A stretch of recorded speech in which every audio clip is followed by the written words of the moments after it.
Əsl dost o dostdur ki, sənin günahlarına göz yummur. Əsl dost budur. Əsl dost odur ki, özü cəhənnəmdən qorxan kimi, cəhənnəmdən uzaq qalmaq istədiyi kimi, dostlarının da eləcə də cəhənnəmdən uzaq olmasını istəyir.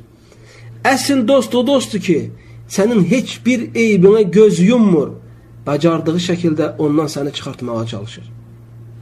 Həqiqi dost özünə istədiyini başqa müsəlmanlara da istəyir. Baxın qardaşlar, xeyirli dost necədir? Səhih hədisdə gəlmişdir. Sahabələrdən biri bir gün sıxılır. Sahabələr qardaşlar bizlər kimi deyil idilər. Sahabələr bir xeyri itirdiyi zaman çox peşmançılıq keçirərlərdi.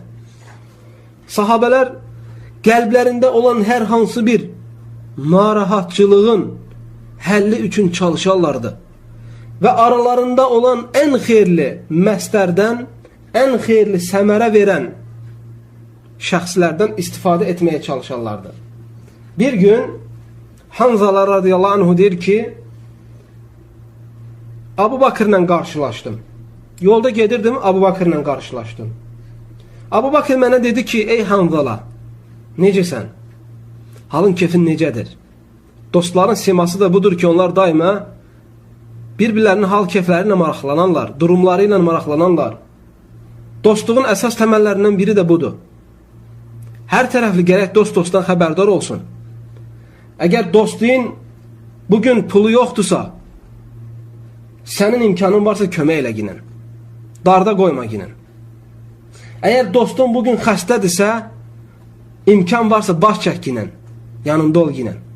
Əgər dostun bugün günah eləyibsə, onu tövbəyə vadar eləyinin, tövbəyə çək ginin. Dostluq budur, hər tərəfli mənfəətdir. Abu Bakır soruşur, necəsən ey Hanzala? Hanzala deyir ki, dedim ki, Subhanallah ya Abu Bakır, bilirsən başımda nə müsibət var?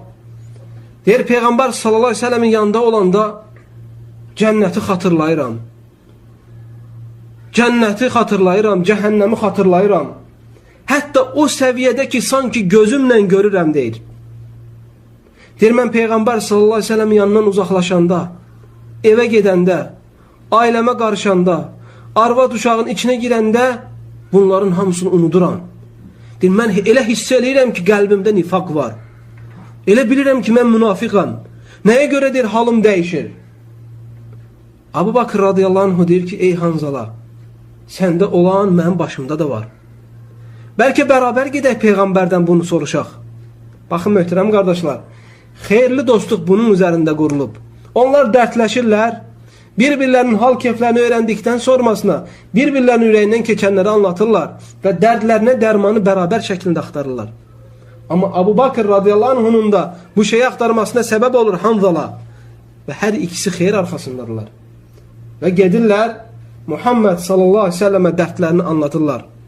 Muhammed sallallahu aleyhi ve sellem onlara deyir ki, bu sizin qəlbinizdə nifaqın və yaxud imanın azlığının əlaməti deyil. Sadəcə siz xatırlandığınız zaman, cənnətin adı çəkildiyi zaman, cəhənnəmin adı çəkildiyi zaman siz bunları daima xatırlayırsınız və nəticə də belə olur. Amma ailəyə getdiyiniz zaman xatırlanmırsınız və unudursunuz. Məsələ bundan ibarətdir. İxlasla.com saytı tərəfindən təqdim olundu.